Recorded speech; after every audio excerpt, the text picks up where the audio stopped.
Welcome back ناظرین. وزیر اعظم عمران خان نے جلسے میں ایک ذکر کیا خط کا کہ اس میں تھریٹس ہیں، اور اگر اس خط کی آپ معلومات حاصل کریں جب وہ تھوڑی بہت چیزیں سامنے آئیں گی تو جو اس کی تاریخ ہے وہ بھی امپورٹنٹ ہوگی. اور پھر اپوزیشن نے جو نو کانفیڈنس موشن موو کیا، تو یہ تمام چیزیں ایک نیو گلوبل آرڈر کہہ رہے ہیں کہ ایمرج کر رہا ہے. اس میں پاکستان میں جو کچھ ہو رہا ہے کیا اس کے ساتھ لیں گے، اس حوالے سے بات کریں گے. سینئر صحافی عامر متین ہمارے ساتھ موجود ہیں. بہت شکریہ سر پروگرام میں شرکت کرنے کا. ایک نیا کہہ رہے ہیں گلوبل آرڈر شیپ ہو رہا ہے، پاکستان میں جو کچھ ہو رہا ہے یہ اس کے ساتھ لنکڈ ہے یا کہ نہیں، یہ تو ڈومیسٹک پالیٹکس کا حصہ ہے؟ ارشد، ہم اس وقت بہت زیادہ اپنی داخلی سیاست کے اندر پھنسے ہوئے ہیں اور داخلی سیاست بھی بہت گندی ہو رہی ہے، بہت انورڈ لکنگ ہوئے ہیں. اور یہ ایسا ہمیشہ کہا تو جاتا ہے، مگر اس وقت ہمیں جتنا اقتصادی اور سیاسی استحکام چاہیے کبھی بھی نہیں چاہیے تھا. وہ اس لیے کہ پورا ایک انٹرنیشنل جو پولیٹیکل آرڈر ہے وہ چینج ہونے جا رہا ہے. یوکرین کی وار کے بعد کلیئرلی ایک طرف رشیا چائنا کا کیمپ جا رہا ہے، دوسری طرف یورپ اور نیٹو امریکہ کا کیمپ جا رہا ہے. باقی ہر لوگ اپنے مفادات کے مطابق ایڈجسٹ کر رہے ہیں. اس کے اندر پرابلم یہ ہے کہ آپ کو جس طرح یہ اپرچونٹی کرائسس بھی ہے اور اپرچونٹی بھی ہے، اور وہ اس لیے ہے کہ یہ صرف پولیٹیکل آرڈر چینج نہیں ہو رہا، یہ انٹرنیشنل فائنینشیل آرڈر چینج ہو رہا ہے. وہ کیسے انٹرنیشنل فائنینشیل آرڈر کیسے؟ اچھا، 1944 سے پہلے سونے کے ذریعے بارٹر ہوتا تھا. بعد میں جب پورا یورپ ڈیٹ پہ چلا گیا تو ہم کرنسی پہ آگئے، اور دنیا کی ساری کرنسی 60% جو ٹریڈ ہوتی ہے وہ ڈالر کے ساتھ پیکڈ ہے. ڈالر کی ہیجمنی ہے جس کی وجہ سے دنیا کی ساری اکانومی اس پہ کھڑی ہے. تو چین پہلے یورو نے ٹرائی کیا تھا، وہ فیل ہو گئے.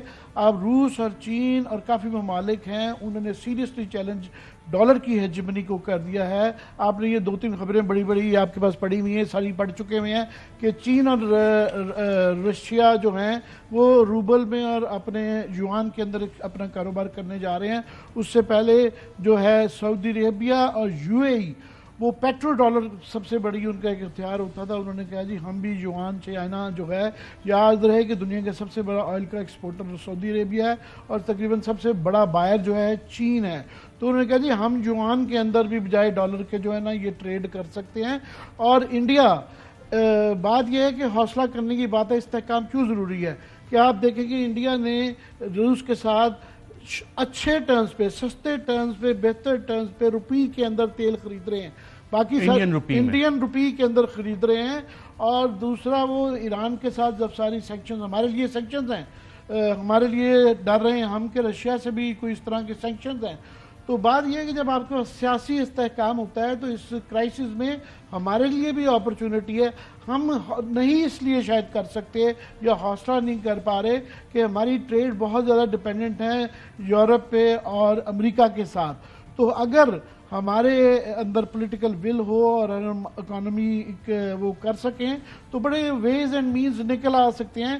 فار ایگزامپل آپ کو مجھ سے زیادہ پتہ ہے کہ ہم آلریڈی چائنا کے ساتھ پہلے $4.5 بلین کا کرنسی سواپ کہتے ہیں اسے، کہ روپیز اور یوان کے اندر ٹریڈ ہماری ہو رہی ہے. اب انہوں نے $5.5 بلین کی کریڈٹ یہ کر دیا ہے. تو ہم لیٹ سے ہم بھی سعودیہ UAE، کیونکہ ہمارا روپے کا ان کو فائدہ نہیں ہے، تو ہم کہتے ہیں کہ جناب آپ نا ہمیں یوان کے اندر جو ہے نا وہ دے دیں. وہ یوان ہم چائنا کے ساتھ کرتے ہیں، اور چائنا اور رشیا اس وقت کیونکہ روبل اور یوان کو بڑھانا چاہتے ہیں، وہ اس ہیجمنی کو توڑنا چاہ رہے ہیں.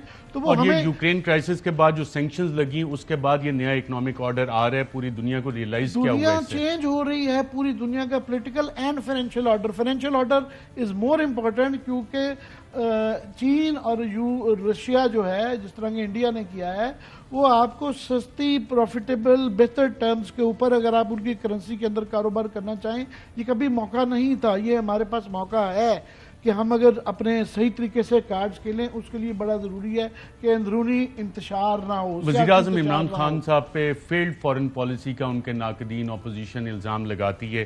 اب سمجھیں چین کے ساتھ انہوں نے وزٹ کیا، رشیا کا وزٹ کیا، اور حکومت پاکستان کو اور اداروں کو یہ ادراک ہے کہ یہ گلوبل آرڈر اس طرح چینج ہو رہا ہے، اور ڈومیسٹیکلی جو کچھ ہو رہا ہے، ہم نے میمو گیٹ بھی دیکھا تھا جب ایک اور جنگ چل رہی تھی، اس کے ساتھ یہ لنکیجز بن رہے ہیں اور کردار سارے وہی ہیں. میرا خیال ہے کہ یہ چین کے ساتھ تو کنسسٹنٹ جو مرضی بھی گورنمنٹ رہی ہے، ہماری ایک ہی پالیسی رہی ہے. مگر یہ جو رشیا والا ہے ہمارا بڑا وہ ایک ڈیرنگ تھا. تقریباً تمام ہی لوگ ایون اپوزیشن میں بھی کسی نے اپوز نہیں کر سکتے تھے کہ نہ جانا وہاں زیادہ نقصان دہ تھا, مگر ہم نے ساتھ میں لائن بڑی اچھی لی ہے کہ ہم نے ابسٹین کیا ہے, ہم امن کی طرف ہے. ہم ان کی طرف بھی تعلقات رشیا وغیرہ کے ساتھ بھی بڑھا رہے ہیں, مگر ہم ان کے ساتھ بھی ڈائریکٹ لڑائی نہیں کر رہے. تو یہ ویسٹ کے ساتھ تو یہ بڑی دانش مندانہ ہے ایک اپروچ ہے کہ ہم کسی کے کیمپ میں نہیں ہیں. ماضی میں ہم کیمپوں میں رہے ہیں, اس کے لیے ایک اچھی پولیٹکس چاہیے, اچھی عقل چاہیے, اور خانی اندرونی جو ہے سیاسی اور اقتصادی استحکام, اور اس اقتصادی استحکام تب آتا ہے سیاسی استحکام آئے. تو میں سمجھ رہا ہوں جو آج تبدیلیاں آج کل میں یہ نظر آ رہی ہیں ریورسل ہو رہا ہے, اس کے پیچھے یہ ہماری اسٹیبلشمنٹ کو بھی اندازہ ہے کہ اس وقت اگر ہم کمزور اندرونی طور پہ ہوئے اور سارے گورنمنٹ اور صرف فوج ایک پیج پہ نہیں, باقی پارٹیز کے لیے بھی یہ میسج ہے کہ ان کو بھی ایک پیج پہ ہونا پڑے گا, کیونکہ یہ نیشنل انٹرسٹ کی بات ہے, یہ ہمارے لیے ایگزسٹانشلسٹ تھریٹ ہے, یہ ہماری بقا کا ارشد مسئلہ ہے. اور انفارچونیٹلی ہمارے ہاں یہ بحث نہیں ہو رہی. 99% ٹاک شوز جو ہیں وہ جی اس نے یہ ٹوٹ گیا, وہ ہو گیا, وہ ہو گیا, یہ بالکل ایک فضول قسم کی سیاست کے پیچھے ہم پڑے ہوئے ہیں.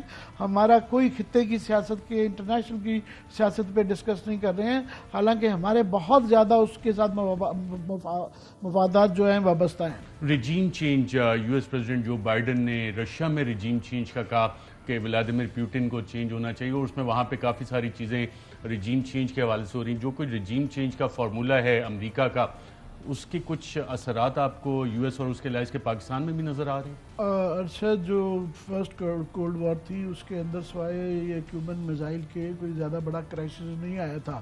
یہ رجیم چینج اور ایک سپر پاور کا دوسری سپر پاور کو کہنا, اور پھر الفاظ کہ Butcher of Russia Joe Biden نے کہہ دیے ہیں, یہ ایون کہ میکرون کو یہ کہنا پڑا ہے کہ جناب یہ اس الفاظ میں نہیں ہے. سو یہ ایکریمنی اتنی زیادہ بڑھ گئی ہے کہ رولز آف انگیجمنٹ جو ہے نا انٹرنیشنل پاورز کے وہ نہیں رہے ہوئے ہیں, اور وہ بالکل ہر ملک کے مقابلے سے دیکھ رہا ہے. فار ایگزامپل سینکشنز تو امریکہ نے لگا دی ہیں, مگر یورپ نے کہا ہے کہ جناب ہم جو ہے ان کے گیس کے بغیر چل نہیں سکتے ہیں. سو ان کے لیے سلیکٹیولی نکل گیا. انڈیا نے کہا جناب ہم رشیا کو نہیں چھوڑ سکتے. سو وہ روپوں کے اندر جو ہے بہتر ٹرمز کے اوپر جو ہے گیس اور جو ہے نا یہ انرجی جو ہے روس سے لے رہے ہیں. تو ہم کیوں نہیں لے سکتے ایران سے یا رشیا سے, کیونکہ ہمیں ہمارے میں طاقت نہیں ہے, ہم میں ڈر نہیں ہے, ہماری ویسٹ پہ ڈیپینڈنسی ہے. تو یہ کہیں نہ کہیں تو ڈیپینڈنس جو ہمیں توڑنی پڑے گی. پہلے اکنامک ہے, میں یہ نہیں کہہ رہا ہوں کہ بالکل چھلانگ لگا دی جائے, مگر اس گنجائش میں جتنی نکلی جائے, جس طرح کہ انڈیا نے سمجھایا ہے کہ جناب ہماری ٹوٹل آرمز کی ڈیپینڈنس بھی رشیا پہ ہے, ہماری انرجی اور اکنامک ڈیپینڈنس بھی ہے, ہم نہیں چھوڑ سکتے. سو ہمارے بھی مسائل ہیں, ہم قرضوں کے اندر دبے ہوئے ہیں.